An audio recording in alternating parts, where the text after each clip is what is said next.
할렐루야. 다 함께 마태복음 2장 말씀을 보겠습니다. 하나님의 말씀은 마태복음 2장 1절에서 12절까지의 말씀입니다.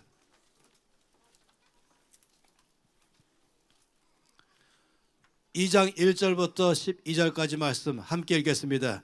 헤롯 왕 때에 예수께서 유대 베들레헴에서 나심에 동방으로부터 박사들이 예루살렘에 이르러 말하되 유대인의 왕으로 나신 이가 어디 계시냐? 우리가 동방에서 그의 별을 보고 그에게 경배하러 왔노라 하니 헤롯 왕과 온 예루살렘에 듣고 소동한지라. 왕의 모든 대제사장과 백성의 사유관들을 모아 그리스도가 어디서 나겠느냐 물으니 이르되 유대 베들레헴이 오니 이는 선자로 이렇게 기록된 바 또 유대 땅 베들레헴아 너는 유대 고을 중에서 가장 작지 아니하도다. 내게서 한 다스리는 자가 내 백성 이스라엘의 목자가 되리라 하였음이니이다. 이에 헤롯이 가만히 박사들을 불러 별이 나타난 때를 자세히 묻고 베들레헴으로 보내며 이르되 가서 아기에 대하여 자세히 알아보고 찾거든 내게 구하여 나도 가서 그에게 경배하게 하라. 박사들이 왕의 말을 듣고 갈새 동방에서 보던 그 별이 문득 앞서 인도하여 가다가 아기 있는 곳 위에 머물러 서 있는지라. 그들이 별을 보고 매우 크게 기뻐하더라. 집에 들어가 아기와 그 어머니 마리아가 함께 있는 것을 보고 엎드려 아기께 경배하고 보비압을 열어 황금과 유황과 몰락을 예물로 드리니라. 그들은 꿈에 헤롯에게로 돌아가지 말라 지시하심을 받아 다른 길로 고국에 돌아가니라. 아멘. 예수께서 이 땅에 태어나실 그 당시에는 온 유럽 전체는 특히 북아프리카나 중동 포함해서 로마 대제국의 지배 아래 있었습니다. 동시에 그러면서도 팔레스타인에는 로마 대제국이 그 지역 사람을 왕으로 세워서 어떻게든지 유화 정책을 펴졌죠. 그래서 유대인의 왕으로는 헤롯이 왕으로 되어졌습니다. 이런 가운데 이제 동문 박사들이 그 예루살렘까지 와서 말하기를 유대인의 왕으로 나신 이가 어디 계시냐? 우리가 동방에서부터 그의 별을 보고 그에게 경배하러 왔다라고 말했습니다. 헤롯이 이 말을 듣고 보통은 당한 것이 아닙니다. 그는 즉시로 말씀을 늘 익히 연구하고 잘 알고 있는 그룹들을 모았죠. 바로 대제사장들 또 말씀의 전문가인 모든 서기관들을 다 불렀습니다. 그리고는 구약부터 끝없이 예언했던 메시아 그가 오실 곳이 어디냐 이것을 알아왔죠. 그들은 즉시로 말씀 안에서 설명했습니다. 구약의 미가서 말씀을 펼치고 거기에 우리가 지금 보는 5장 2절 말씀에 예언되어 있는 것처럼 유대 땅에 있는 이 베들레헴이라는 조그마한 작은 마을에서 그가 태어날 거라고 예언되어 있습니다. 라고 말하고 있죠. 우리가 지난번에도 봤던 것처럼 베들레헴은 예루살렘에서 남쪽으로 8km가량 떨어져 있는 아주 작은 마을입니다. 근데 그것은 긴 역사를 갖고 있어요. 야곱은 자기의 아내 라헬을 장사한 곳도 거기입니다. 또 보아스가 룻과 결혼해 살았던 장소도 거기입니다.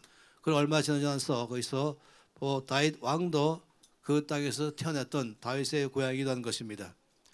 선지자 미가가 바로 그 베들레헴 땅에서 메시아가 날 거라고 예언되어 있다라고 말한 것입니다. 그리고 그 말씀이 지금 사실로 이루어진 것이죠.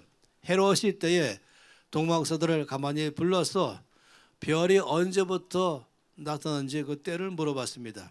그리고 그들에게 말하기를 그는 여기 예루살렘이 아니라 여기서 남쪽으로 조금 더 내려가면 베들레헴이라는 작은 마을이 있는데 거기서 태어나신다라고 말하고 자세히 가서 알아본 다음에 나한테도 알려주면은 나도 가서 그에게 경배하겠다라고 말했죠. 사실은 거짓말이죠. 헤롯 왕은 그것을 자세히 확실하게 알게 되면은 즉시로 군대를 보내서 이제 그를 죽이고자 계획을 세운 것입니다. 박사들이 드디어 베들레헴에 갔지요. 그리고 아기 예수님을 만나고 그 앞에 가지고 왔던 보배압을 열어서 황금과 유황과 몰락을 드리고 주께 경배를 드렸습니다. 그리고는 주께서 이들에게 말씀하시기를 예루살렘으로 가지 말라. 헤롯에게 이것을 알리지 말고 바로 너희 고국으로 돌아가라 해서 이들이 다 고국으로 돌아간 것입니다. 우리 이 말씀을 보면서 예수님을 바라보는 세 그룹들을 보게 됩니다. 첫 번째 그룹은 당연히 동방 박사들이죠. 그들이 몇 명이 왔는지는 일반적으로 정확하게 나와 있지 않습니다. 그러나 세 가지의 보배를 드린 것을 봤을 때에 세 사람의 동방 박사들이 왔을 것이다 라고 그렇게 일반적으로 알고 있습니다. 바로 그들이 예수님을 대하는 자세가 나와 있죠. 또 다른 그룹이다 말한다면은 이 말씀을 열심히 연구하고 있는 대제사장들과 또 서기관들에 대한 것입니다. 그리고 또 한 그룹이라고 말한다면 헤롯 대왕을 가리켜 말하시겠죠. 이 세 그룹이 예수님을 어떻게 대하는가 하는 것을 우리가 좀 보기를 바란 것입니다. 첫 번째는 바로 헤롯 왕입니다. 헤롯 왕이 예수님을 대하는 데 있어서 어떤 자세가 있는가를 보는 것입니다. 헤롯은 박사들이 와서 유대 내 왕으로 나신 이가 어디 계시냐? 우리가 그에게 경배하러 왔다라고 말할 때 성경 말씀 보니까 소동했다 그랬습니다. 헤롯 왕이 듣고 소동하고 온 백성들이 듣고 소동했다. 이 소동한다는 것은 들끓다는 것이죠. 내 속의 전체를 다 흐르는 것입니다. 헤롯이 왜 그런 마음을 갖게 됐을까? 그것은 바로 유대인의 왕으로 나신 이라고 말하기 때문에 그런 것입니다. 또 자기가 지금 유대인 왕이잖아요. 그런데 또 다른 이가 와서 유대인의 왕이 될 거라고 말하니까 바로 자기의 자리가 위협당하는 것입니다.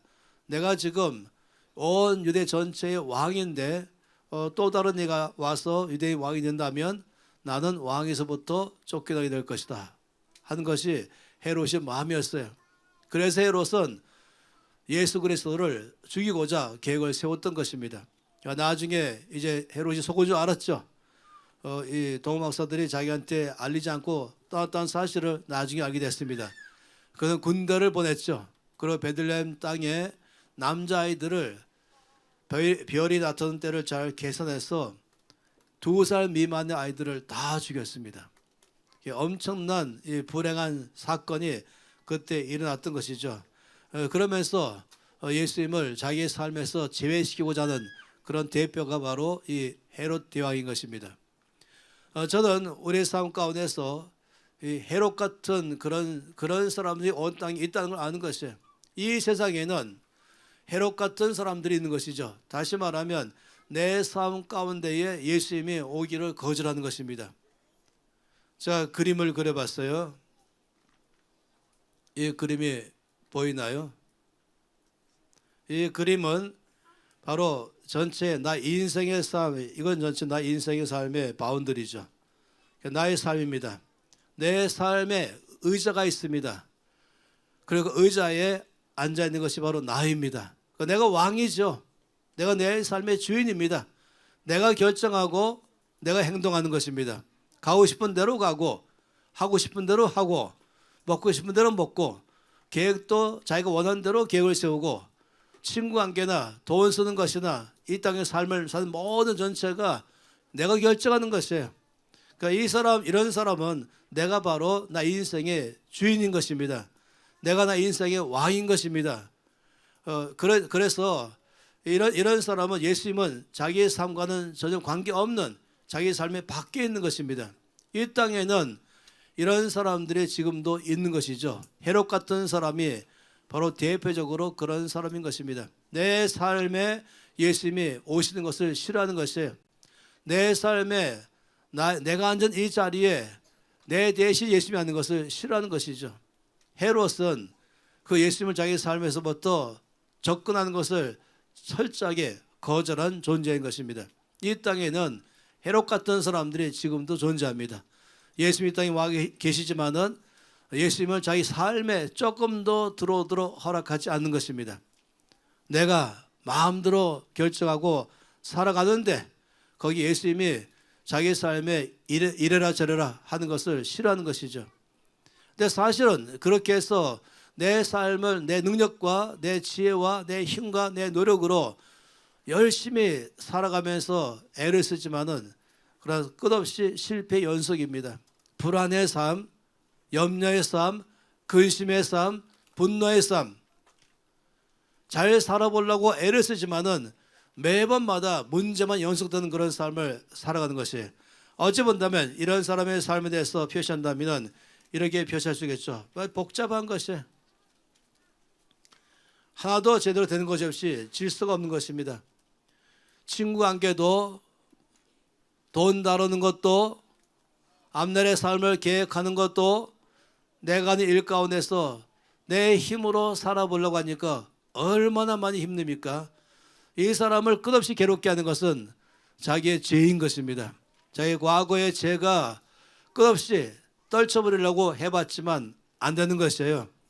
옛날에 제가 어릴 때 유행했던 노래가 뭐냐면 세월이 약이겠죠 하는데, 세월이 지나가면 약일 줄 알았더니 세월 지나가도 여전히 나의 죄는 끝없이 나를 따라다니면서 나를 점점 무겁게 하는 것이에요. 시간 가면 갈수록 점점 사람은 더 어두워지고 근심은 커지고 짐은 무거워지는 것이죠. 이런 사람들입니다. 헤롯 같은 사람들이죠. 자기 인생의 삶에 자기가 모든 것을 다 컨트롤하지만은, 그렇지만은 뜻대로 되지 않는 삶을 사는 것입니다. 그래서 여전히 그는 예수님이 오면은 오히려 자기의 삶을 어렵게 할 거라고 그렇게 착각하는 것입니다. 헤롯은 예수님이 와서 내 자를 빼앗아가면 나는 모든 것을 잃을 것이다 할지 모르겠습니다. 그렇지만 그렇지 않지요.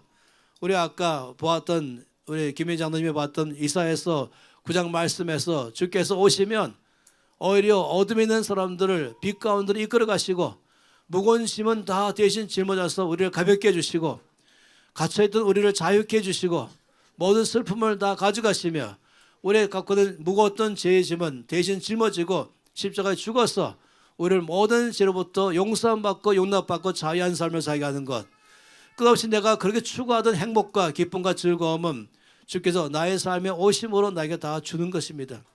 그런데 이걸 사실을 모르는 것이에요. 예수님이 오시면 여러 가지 면에서 나를 압박할 걸로 오해하는 것이죠. 아니요. 요한복음 10장 10절 말씀에 도적이 오는 것은 도둑질하고 죽이고 멸망시키려는 것뿐이요 내가 온 것은 양으로 생명을 얻게 하고 더 풍성히 하게 하는 것이라. 이 사람들은 예수님이 나 인생에 와서 나에게 생명 주는 것을 몰랐습니다. 풍성한 삶을 주는 분을 모르는 것입니다. 이것이 첫 번째 헤롯 같은 사람인 것입니다. 저는 여러분 가운데 설마 그런 사람이 있을까 할지 모르지만은, 그러나 저는 아주 강하게 말한 것은 이런 사람을 가리켜 말할 때 헤롯의 DNA를 가진 사람, 헤롯의 DNA를 가진 사람이죠. 자기 인생을 자기가 모든 결정권자에 앉아있고 예수님은 자기의 삶에 조금 더 접근 금지 시켜버리는 무신론자, 인본주의자, 개인주의적인 사람들, 그렇지만은 모든 짐은 다 홀로 지면서 해결해보려고 애를 쓰는 그런 참으로 안타까운 사람들인 것입니다. 근데 두 번째 사람이 있어요. 바로 대제사장과 서기관들입니다. 참 안타까운 사람들이에요. 왜 그러냐면 이 사람들은 말씀을 잘 알아요. 연구했죠. 그런데 지금 예수님이 어디서 날 거냐라고 하니까 성경에는 바로 베들레헴이라고 말했습니다 라고 잘 말해줘요. 그리고도 만나러 갈 생각도 안 하는 거죠. 머릿속에 아이디어 자체가 없어요. 말씀을 공부하지만 그 말씀이 내 삶에서 믿을 때 역사한다는 사실 자체를 모르는 것입니다. 지식으로 아는 사람, 아마 이런 사람이라고 볼 수 있겠습니다. 예수님이 나의 인생의 삶에는 있지만은, 그렇지만은 나는 여전히 내 인생의 삶에 내가 의자에 앉아있는 주인이고 왕이고, 예수님은 내 발 아래서 내 삶 가운데 계시면서 내가 원하는 건 다 잘해주길 바라는 것이에요. 내가 계획했던 것, 내가 지금 하고 있는 것들을 축복해주고 그래 형통한 삶을 살게 해주기만을 바라는 것이죠. 내가 다 결정했으니, 내가 다 계획했으니 내가 하는 일 당신 옆에서 도와주시오, 잘되게 도와주시오 하는 그런 삶인 것입니다. 참 안타까운 것이죠. 여전히 앞에 있던 헤롯과 큰 차이가 없는 것입니다. 차이가 있다면 교회 나온다는 것이에요. 차이가 있다면 찬송 부른다는 것입니다. 차이가 있다면 기도한다는 것입니다. 그렇지만은 사실은 그것은 제가 대학에서 종교학을 공부할 때 보면 종교학의 종교인 그러면은 뭔가 내 스스로 할 수 없으니까 어떤 누구를 통해서 누군지 모르지만은 누구한테 내 마음을 조금 호소해야겠다 뭐 이런 것이죠. 예배를 드리지만은 나의 예배가 지금 이 가운데 계시는 살아계시는 하나님께 드리는 예배가 아닌 것이 그냥 노래이죠. 그러니까 가사에 신경을 많이 쓰고 특히 음악적인 것에 많이 신경을 쓰는 것입니다. 하나님 예배 드린다면 음악적인 것도 물론 신경 쓰겠지만은 그러나 음악보다도 심장으로 주 앞에 나가는 것이죠. 살아계신 주 앞에 나의 심장으로 고백하는 것이 찬송이요, 기도요, 예배인 것입니다. 이런 사람들, 바로 서기관 같은 사람들은 말씀을 지식으로만 압니다. 그러니 이런 사람들은 성경 말씀 볼 때마다 의문투성입니다. 아는 것보다 모르는 것에 더 신경 쓰고 이해 못하는 것에 늘 신경 쓰고 이것도 앞뒤가 안 맞는다고 생각하면서 늘 문제점만 찾아내고 설교를 들어도 그냥 설교 안에서 갖고 있는 문제점만 찾아내려고 그러고 나에게 뭐라고 말씀하시는가 관심이 없는 것입니다. 말씀 읽을 때에 하나님께서 기록하신 이 성경은 하나의 말씀이라는 것을 생각 안 하는 것이죠. 그냥 지식으로만 아는 것입니다. 고전 중에 하나로만 아는 것이겠죠. 예배를 드려도 그냥 형식적으로만 드리는 것입니다. 주 앞에 달려가면서 함께 예배 드릴 때에 주께서 예배 가운데 임재하시며 나를 만나주시며 내 삶을 돌보시며 내 기도를 응답하시며 그런 분으로 기대하지 없는 것이 간증이 없는 사람이에요. 이 두 번째 사람이죠. 성경은 아는데 성경 안다는 게 곧 믿음의 척도가 아니거든요. 성경 몇 번 읽었다는 것이 중요하지만 그렇다고 이것이 곧 그 사람 믿음을 말하는 건 아닌 것입니다. 그 말씀대로 살아내서 말씀에 내 삶에서 경험돼서 그럴 때 그때 비로소 그는 말씀을 안다고 말한 것입니다. 이 사람들은 그렇지 못해요. 아마 이런 사람들이 우리 교회에서 예배드리는 건 괴로울 것입니다. 왜 일어나야 되는지, 왜 손들어야 되는지, 왜 손뼉쳐야 되는지, 왜 때로는 외치면서, 왜 때로는 왜 춤을 추는지 이해가 안 되겠죠. 이것이 바로 두 번째 사람의 일반적인 교회인 것입니다. 야고보서 2장 19절 말씀에도 놀라운 말씀하십니다. 내가 하나님은 한 분이신 줄 믿느냐?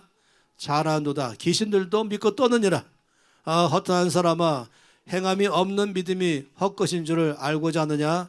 우리 조상 아브라함이 그 아들 이삭을 제단에 바칠 때에 행함으로 의롭다 하심을 받은 것이 아니냐? 내가 보거니와 믿음이 그의 행함과 함께 일하고 행함으로 믿음이 온전하게 되느니라. 이 행함이 있는 믿음인 것이 말로 하는 믿음이 아니고 이 아브라함처럼 말인 것입니다. 그래서 정말로 지식을 아는 것 이거는 놀랍게도 귀신들도 믿고 떠는다 라고 말하고 있는 것입니다. 그래서 야고보서 1장 22절 말씀에는 너희는 말씀을 행하는 자가 되고 듣기만 하여 자신을 속이는 자가 되지 말라 라고 말씀하고 계십니다. 내 안에서 정말로 조심해야 될 두 번째 것은 뭐냐면은 그건 바로 대제사장 그리고 서기관의 DNA 이거를 조심하는 것이에요. 첫 번째가 헤롯의 DNA가 내 안에 절대로 있으면 안 되는데 두 번째는 이 대제사장과 서기관의 DNA가 있으면 안 됩니다. 지식으로만 아는 것, 형식으로만 아는 것이 아니라 정말로 말씀대로 믿고 살아내서 행함으로 믿음을 증명하는 삶, 간증하는 삶이 돼야 하는 것이죠. 우리 주님은 우리가 그런 삶을 살기를 바라는 것입니다. 세 번째의 사람 있지 않습니까? 이 그림을 보면은 이 사람은 나의 삶의 의자에 예수님이 앉아 계시고 나는 그 발 앞에 앉아 있는 것입니다. 내 삶의 결정권자는 예수님이십니다. 나는 예수님께서 나에게 무엇을 말씀하시는지 그 말씀하시는 말씀에 귀를 기울이는 것입니다. 계획을 세울 때도 또 아주 작은 일까지라도 포함해서 무엇 하나라도 자기의 생각대로 하지 않고 자기 뜻대로 하지 않고 어떻게 하든지 나의 인생의 삶의 왕이신 주님의 뜻이 나의 삶에 성취되기만을 바라는 사람인 것입니다. 이런 사람의 경우는 주께서 내 삶의 모든 면에서 나를 돌봐주시죠. 질서가 생기는 것이에요. 정말로 사망에서 생명으로, 어둠에서 빛으로, 무질서한 삶에서 질서 있는 삶으로, 모든 두려움에서부터 나를 확신 가운데로, 내 삶 전체를 절망에서 소망으로, 모든 저주는 사라져 축복으로, 내가 하는 모든 것마다 정말로 나를 형통케 하시는 삶을 살아가는 것. 이 사람은 자기의 지혜가 아니라 우리 주께 주신 지혜로 살아갑니다. 자기 힘이 아니라 주께 주신 성령의 능력으로 살아가는 것입니다. 이런 사람은 모든 면에서 빛과 소금으로 살아내는 것이죠. 바로 오늘 바라보는 세 번째 사람, 바로 동방 박사들은 바로 그런 사람들이었습니다. 그들은 동방에서부터 왔습니다. 그가 어디서 왔다는 것에 대해서 여러 가지 많이 말하지만 한마디로 말하면 멀리서 왔다고 말하면 되겠어요. 멀리서부터 왔다. 또 이들은 그 면에서 아주 전문가들이다. 상당히 똑똑하고 지식이 많은 사람들이다. 연구하는 사람이고 박사들이죠. 근데 이들의 특징은 무엇을 갖다가 알고자 하는 것이 목적이 아니라 진리를 알고자 하는 것이에요. 단순한 지식을 많이 아는 것이 아니라 이들은 진리를 알고 싶은 것입니다. 순수하고 착한 마음을 가진 사람들이에요. 그들은 지식을 자랑하려고 학문을 하는 것이 아니라 그 지식을 통해서 진리를 알고자 학문을 공부한 사람들이죠. 이들은 자기의 명예나 위치에 관심 있는 것이 아니라 진리에 대해서 깊은 관심을 갖는 사람들입니다. 마치 누가복음 8장 15절에 좋은 땅과 같은 그런 마음 상태입니다. 좋은 땅에 있다는 것은 착하고 좋은 마음으로 말씀을 듣고 지켜 인내로 결실하는 자다. 좋은 땅은 씨를 뿌리면 바로 거기서 싹이 나면서 많은 열매를 맺지 않습니까? 좋은 땅 같은 마음, 착한 마음, 좋은 마음, 다시 말하면 말씀을 들을 때에 그 말씀에 대해서 순종해서 살아내고자 하는 마음인 것입니다. 이들은 진리를 진주보다 더 귀하게 여기는 사람들입니다. 이들은 진리를 얻기 위해서는 어떤 대가라도 지불할 각오가 되어 있는 사람들입니다. 이 사람들은 인생의 참된 의미가 행복이 어디 있는가를 알고 싶어하는 사람들인 것입니다. 어느 날 이들은 계속해서 별을 관찰하다가 특별히 이전에 없던 한 별이 등장한 것을 보게 됐죠. 그 별이 또 움직이는 걸 보기 시작했습니다. 이들은 알았습니다. 지금 이 땅에 특별한 인물이 나올 걸 알았던 것이죠. 그들은 그 별을 따라가기 시작했습니다. 그들은 알았죠. 온 세상의 구주가 온 세상에 찾고 찾던 진리를 만날 것에 대한 기대가 큰 것입니다. 동학에서들은 그걸 알기 위해서 긴 여행을 시작했습니다. 별을 따라가면서 낙타를 타고 사막을 지났습니다. 그러면서 팔레스타인까지 오게 된 것이죠. 그들은 대가를 지불할 마음이 있었습니다. 그를 만나려면 멀리라도 가기로 결정했죠. 기꺼이 희생했어요. 하는 일도 다 중지했죠. 그리고 갈 때 그들은 확신이 있었어요. 만날 거에 대한 확신. 그래서 아예 만날 때 드릴 만한 보배를 그 보배 앞에 담아서 왔습니다. 가장 값진 선물을 주기 위한 것이죠.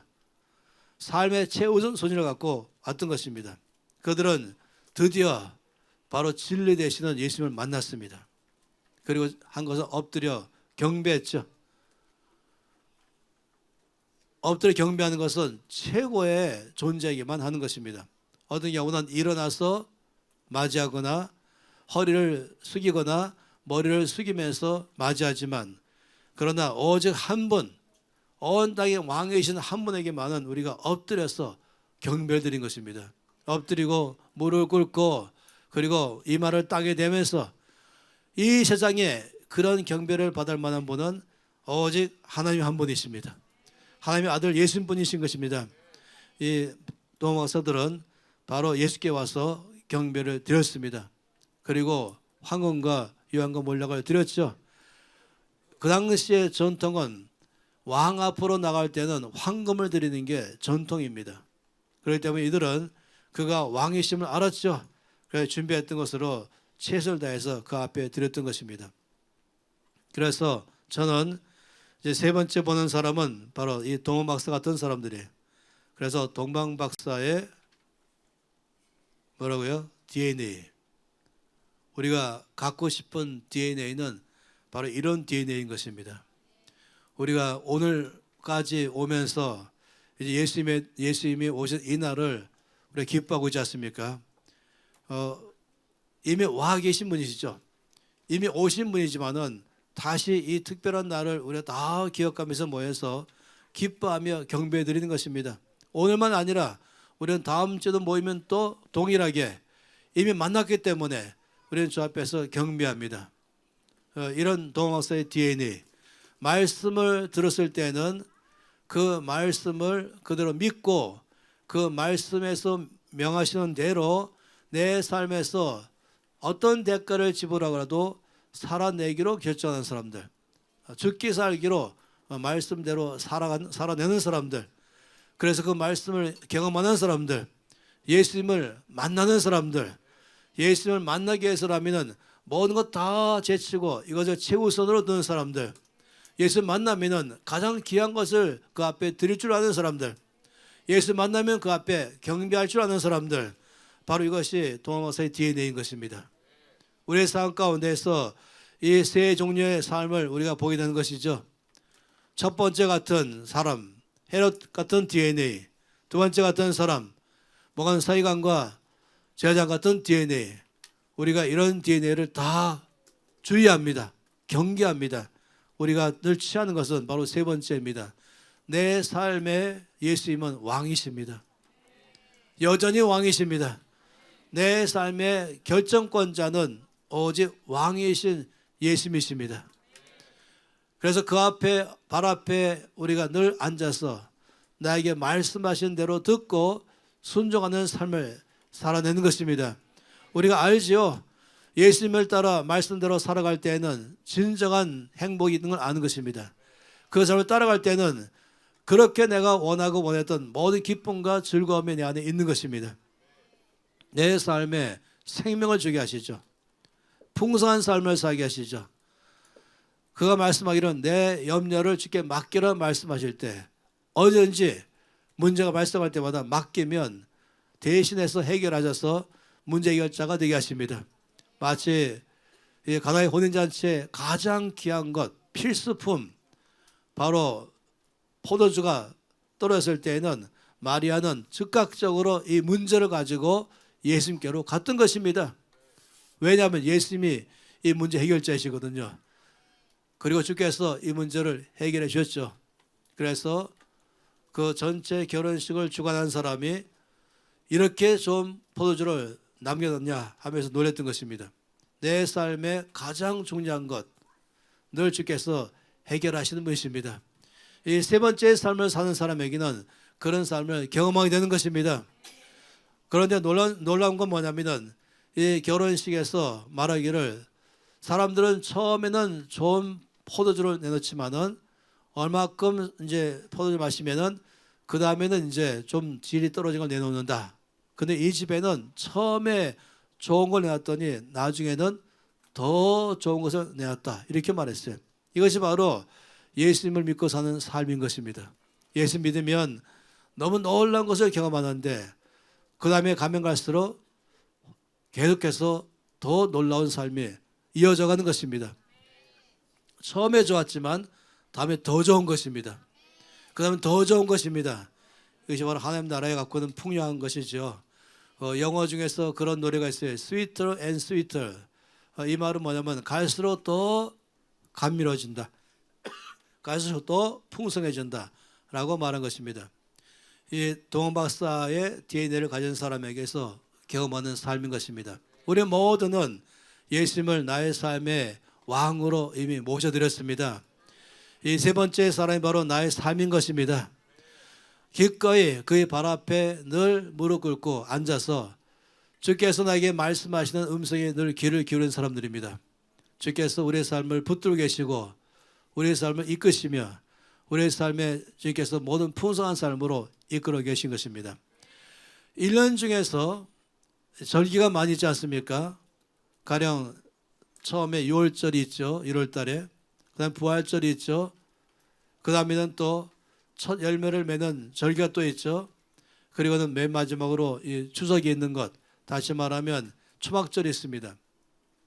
그러나 이 모든 절기보다 가장 큰 절기는 이 성탄절입니다. 부활절도 우리 믿는 사람에게 놀라운 절기고 또 추수감사절도 놀라운 절기지만은 성탄절은 가장 놀라운 것입니다. 바로 왕이신 우리 예수님께 경배하며 주께 오심에 대해서 기뻐하며 즐거워하며 그리고 주 앞에 찬양하면서 또 이 놀라운 선물 주신 주 앞에 감사하면서 서로 선물을 나누면서 주님이 행하신 그 큰 은혜를 기억하는 날들인 것입니다. 올 하루는 그런 날로 우리가 보낼 것입니다. 우리 믿는 사람들에게 이 크리스마스는 특별한 날입니다.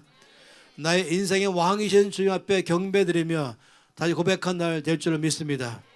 그래서 우리는 언제나 이 헤롯 왕의 DNA를 늘 거절하고 이 서기관 같은 그런 DNA를 거절하고 도마서들처럼 말씀 앞에 믿고 순종하며 또 예수님 앞에서 가장 귀한 걸 드리며 경배드리는 삶을 사는 것, 이것이 우리 평생의 삶이 될 줄을 믿습니다. 함께 손 높이 들겠습니다.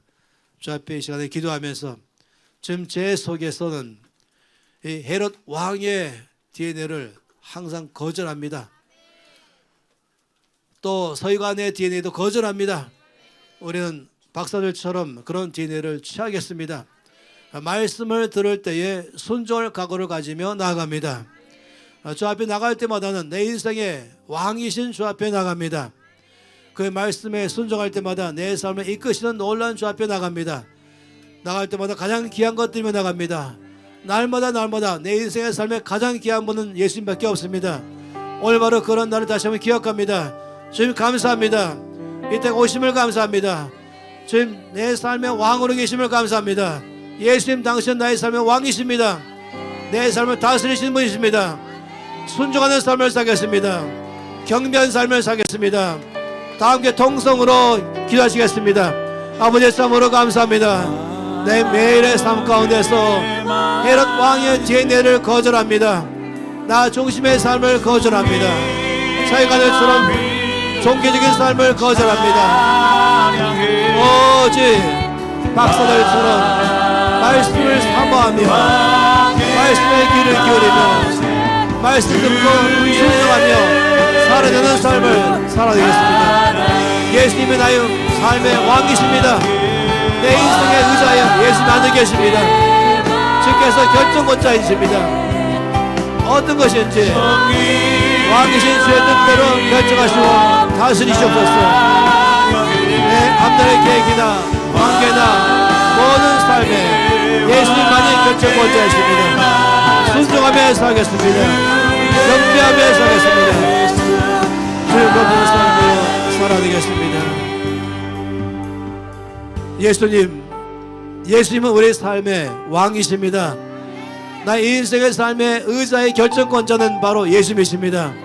내가 아닙니다. 이전에는 내가 그 의자 앉아 섰지만은 이제는 예수님이 그 의자의 주인공이십니다. 내 삶의 모든 것을 결정하는 결정권자는 왕이신 예수님 한 분이십니다. 나는 그의 발 앞에 늘 앉아 있겠습니다. 그 말씀하시면 예라고 순종하며 살아내겠습니다.